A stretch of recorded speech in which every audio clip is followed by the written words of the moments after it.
This video is brought to you by BetUS Sportsbook and Casino. Good evening, good afternoon. Welcome back to another episode of High Top Sports Oregon. Happy to have all of you here. Big weekend once again for the Ducks. Two commits, one being five-star safety Trey McNutt, which we're going to talk a little bit more about today. 2026 recruiting is also heating. You guys landed yourselves a quarterback. Looks like you're making some moves for big-time defensive linemen as well. Then we got coaches polls. I think Oregon's sitting in a good place. We'll talk about it. And then we got some fight. Y'all are just pissing everybody off, apparently. I don't know what Oregon did to make everybody mad, but if it's not Miami, it's somebody else. And this is coming from the SEC, so blood is being drawn, and I'm excited about it. Joining me today, ladies and gentlemen, is Derek, the Duck Zelmer. Derek, how you doing, big guy? Good, man. Coming off a big recruiting weekend, obviously, landing two studs. You got to be happy about that. Our High Top Oregon channel is absolutely cooking along here. We're approaching 1,000. I think we're going to get there before the season starts. So if you haven't yet, be sure to subscribe. But yeah, man, it's been a great start to the week so far. Absolutely. And I was going to say that myself. 9:30, boys. We need 70. Go to your grandma's account, log in and sub. I don't care, but let's get there. We got to get there by Sunday. There's no way we don't get there by Sunday. I would be in awe if we didn't get there by Sunday. But let's talk about this. You guys had a live show, you and the professor, on Saturday for not only Trey McNutt, but Jonas Williams, the 2026 quarterback. That kind of just got dropped. But Trey McNutt had a big-time video. It felt like it was a Duck all the way, and sure enough, here we are, and he's a Duck. But this just adds to an elite class for the Ducks here in Trey McNutt, and a big-time pickup that's always been a Duck fan. Talk about it and what he means for the class. Yeah, I think one thing it does, it really shores up the class in terms of the secondary. I know, like, the safety position, Oregon's been on a bunch of these top guys, including, Jonah Williams and obviously Trey McNutt here. And, obviously with those two guys, the recruitment's up in the air. And if you aren't able to connect on either one of those two, you don't really know where we're going to pivot at that point. Fortunately, we don't have to worry about that because our boy Trey, he put on the Duck chain yesterday. But yeah, I mean, you really can't underemphasize, how important it is to get someone who has this versatility into this class right away. I mean, he's somebody who, in some form or another, I do expect to hit the field right away as a freshman. That when we were on stream with the professor, he and I were talking about how I could see him, because that safety room's a little crammed for his freshman year, at least kind of sliding into that big nickel role, which is, pretty important in the Oregon defense. But yeah, they absolutely got a stud and someone who I think, creates a great problem in terms of a logjam in the secondary. In this class now, although you're ranked 7th currently behind Auburn, 6th behind Auburn, LSU, Georgia, Bama, and Ohio State. We've mentioned it before. We're going to say it again. Everyone in front of you, 19, 22, 20, 24 commits. Oregon sits with 15. All of these schools in front of you right now have 6 or more commits. Something else important to note, Oregon's class is 94.38. Next closest is 93.86 in Alabama. So the quality of this class is through the roof, like we've been saying. The number one class is still in sights. Don't give up on it just yet. And DJ Pickett, they're not done with that young man. That we talked about it when he did commit, that no matter where he went, that it was going to be a battle to the end, and it's going to be. I think Trey seems like a lock. I think you're good with Trey, just given the circumstances, his connection with Oregon, and I feel like if he would have flipped, A&M had their opportunity. They dropped the ball when they did. So look, great pickup there. Now let's talk a little bit about 2026. I know it seems like it's far away, but we talked somewhat about it on Friday's show just before the big-time commit on Saturday with Jonas Williams, your 2026 quarterback. And I said that's huge. You need your quarterback to get in early to start that class, and that's a huge pickup. And now there seems to be, here comes the follow-up, right, the tumbleweed roll from that commit. I'm not going to say this young man's name. I'm going to pass it to Derek because he's our expert in the name category. But big-time defensive lineman, Oregon has seemed to made some moves. And here's where you should be excited if you're a Duck fan. If you take a look at the RPM here from On 3, who's leading the way?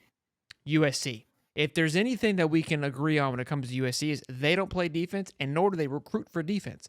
So your biggest threat right now is going to be Kirby Smart in Georgia. I wouldn't even worry about USC. The only thing USC's got going for them is that it's close to home. But this could be, again, another big momentum movement for the Ducks going into 2026 recruiting. Yeah, I'll just get it out the way right away. I think it's Tamuhini Tapui. Just so I can get that out of there. And I'm sure someone in the comments will let me know ever so I think you kindly if I crushed miss. it. Well, if not, I'm going to pretend we crushed it. But yeah, well, first off, this is a big kid, in terms of him as a recruit himself, and then just physically, he's a very large individual. Obviously you mentioned he's down in Southern California in that modern day pipeline to Oregon. There have been, numerous guys over the last few years. Once again, in this class again here, guy like Aiden Breland last year. That come out of modern day. But I feel good about this one. Like you said, he's kind of been skyrocketing a little bit in terms of the steam behind Oregon. And then USC, they're always kind of the threat, just because they're down here in Southern California. But like you said, they don't play defense. We saw them stack this 25 class with, these blue chip defensive prospects, and All left. they all left, and it's the nature of the beast. Don't get me wrong, decommitments happen, but it's it's Dan Lanning's defense versus Lincoln Riley's defense head to head. I feel pretty confident in my man Dan. He's been there 5 times, by the way, and he just was there recently on a trip in July. So you got to like where things are for Eugene. It's not that far of a trip, especially with, Uncle Phil money either. You got we'll get into the money conversation here in a little bit. We got people taking shots left to right, which I love. But let's also talk about the sponsors for the show. We are powered by BetUS here at High Top Sports. When you sign up using the link in the description, you get for your first 3 deposit 125% back up to $2,000. When you deposit X amount of money, you get 125% of that for your first 3 deposits. So absolute just handing money away. Not to mention, we talked about this over under at 10.5. We're going to get into the coaches poll, which has Oregon and where they feel they should be going into this upcoming season. They feel very good about the Oregon Ducks. You and I feel good about the Oregon Ducks. This 10.5 number, you got to love it. So be sure to check out the link in the description for that.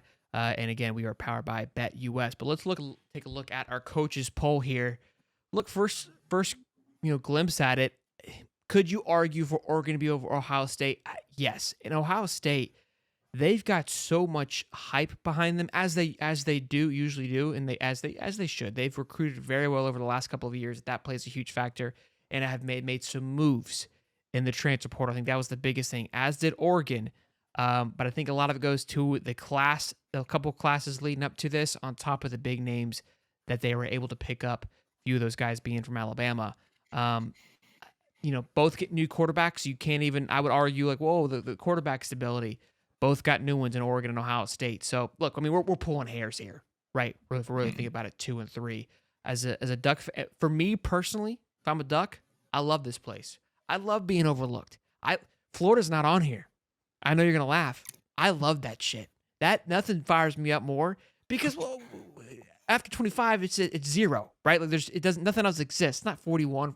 It's 0. Like we don't exist right now. So we just we take out Miami week 1. We're up there. That's what's gonna happen. And all of a sudden now, the orange and blue has earned its spot, right? So that's my nut for the day. But I wouldn't be too panicked. What are your thoughts though? You're the Duck fan. How do you feel?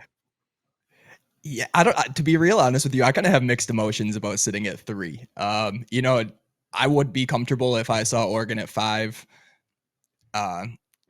Just to be honest, at 3, it kind of goes with the point that you're making for Florida. I almost like when Oregon starts the season in that like 10 to 14 range in there, it kind of alleviates some of the pressure. But in terms of if I think this poll is correct, just based off paper, I kind of like it. Obviously, I think I'm going to be a little reluctant to put Oregon over Alabama at any point, just because, it's Alabama. I know Nick Saban left, but until, Kalen DeBoer proves that he's not the second coming of Nick Saban, which won't happen. I don't know. It's tough. I feel a little, I'm skeptical about it, to be real honest. Alabama is a little bit of a stretch, yeah?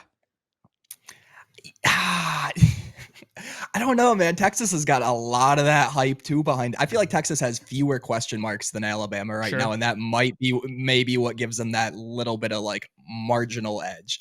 And like you said, we're splitting hairs here, and in all reality, if there's one poll that is the most meaningless out of the entire college football season, it's this preseason poll right here. Yeah, right. Yeah, it's this one right here. But you know what, this fits about the expectations I have for the year. This is about where I expect to be. Anything less than this, obviously I think it's going to be a little bit of a disappointment for the fan base and obviously for the team itself. But I like where we sit. I don't see that ugly little purple W on the screen anywhere. Love that. Brutal. I didn't even think about that. Well, I mean, it makes sense. oh, But yeah, I mean, you go from playing in the national championship to not even existing in people's radar. Oh, that's too damn bad. All right. Okay. That's what it is. Yep. There's no love lost there. So Yeah, we'll move past UW. I have my feelings toward them there. But, the rest of it, it's like I kind of feel like I'm living the same year over and over again when I see Notre Dame in the top 10 every single year. Penn State, where do they end up? Michigan. Yeah, it just Miami. Just Miami, Texas A&M. And don't get me wrong, some of these teams are going to pan out. Not what I'm saying. It's just every single year, you can about expect these guys to be in the top 25 regardless of what their record was. I was going to be up there. They're going to live right on that spot. They won't move too far. Same with Kansas. Two things. I'm going to talk about Arizona. Remind me. Here's where I push back with you a little bit. There's but there's a good quote from somebody, don't know, it doesn't matter, where he talks about, you hear him saying like, oh, everyone wants to be under the radar and come back and beat you. F that. I want to be him. I want everybody to come get us, and we bury them. That to me is where Oregon should be. Like if I'm landing right, it's like we should be number one. But I'm glad we're up here. We're here to kick your ass and take names. I don't want to be under the radar. Like that's where Oregon's mindset should be. Florida is in the reverse. We are like, hey, we until week one. Then it's like, yeah, we told you we were here. But right now, we're sneak attack. I feel like you guys should be stepping on their throats. That's the mindset I think Dan's gonna walk into with. That's my opinion on it though. I think that's fair. I mean, I want the team to have that mindset. Absolutely. At the end of the day, it really don't matter what I got to think as a fan. I about guarantee if we ask the fan base right now, do you feel comfortable sitting at 3? I'm gonna get more answers than not saying, you just kind of get that little eerie feeling. You know how it is. No, you sit up there, especially when you're the team that hasn't won a national championship. I get it. That's everybody's argument, and fair enough. You know what I mean? But to see it up there, you kind of have those expectations behind you. And obviously, it can be a good thing if you use that as a motivating factor, like the team obviously probably is. I don't see Dan making any cupcakes in the locker room there. But as a fan, yeah, I'm going to be a little skeptical until I see the product on the field. It's hard to catch up on people when you're in the top 3, right? Like everybody's circling the Oregon on their calendar, which I think they've always circled the Oregon, but maybe not as much as they are going to be this year. Arizona is a surprising one to me. Jeff Fish leaves Arizona to go to Washington. Now, look, Arizona was a phenomenal program last year, given what Arizona is and what it can or should be. I don't know. That's besides the point. But I felt like they got pilgrimaged and they lost their head coach. I don't know I have no clue who replaced them, and maybe that's on me. Did they get Nick Saban? And I didn't know. I'm just shocked that they're up there. I could probably name 3 schools off the top of my head that I would put up there. That like Washington, in a way, you could almost. I mean, they lost everybody, but I'm just kind of surprised that Arizona's up there. Am I missing something?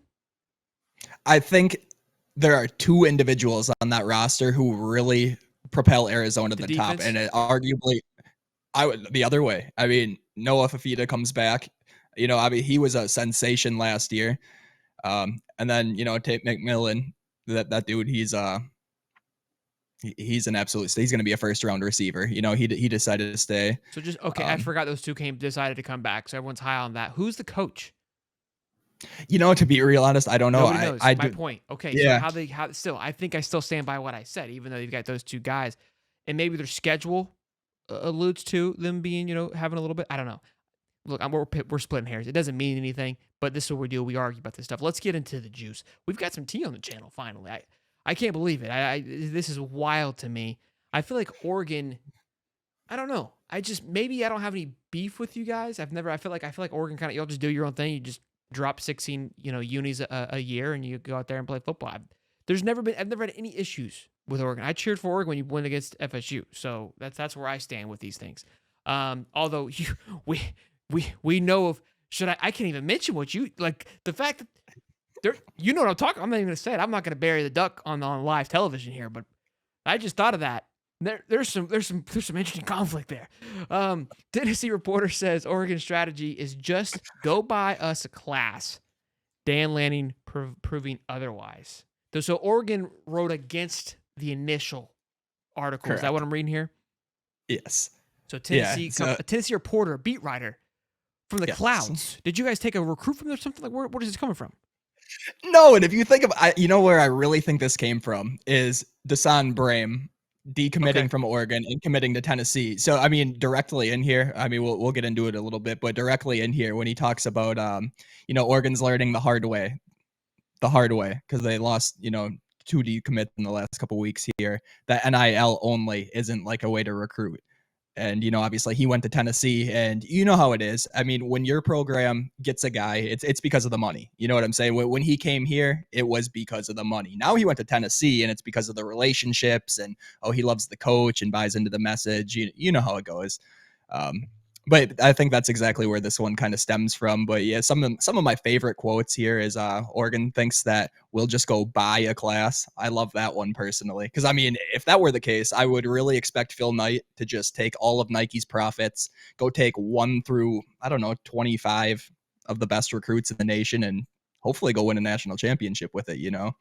Obviously not the case. But yeah, I don't know. It kind of feels like just a random little shot from some nobody little reporter in Tennessee. I don't know. It's a weird one. Yeah, look, I think Oregon, I wouldn't say is the new kid to the table, but in the sense I would say where they're becoming legitimately a powerhouse in the sense because they've got all the pieces you need to be, a sustaining in your face more than Tennessee ever has or ever will be. Listen, if you want to get together to bash Tennessee arm in arm, but I got you. I'm here for you. Okay. What's funny is Tennessee's been on a little bit of a weird burner for 2026 and 2025. I immediately thought like somebody got into the bag here for Tennessee. Right. So the irony here of him throwing shade at the Ducks when that's literally what Tennessee for the last. I'm pretty sure. Yeah, they're Nico, their quarterback they have now was. Mhm.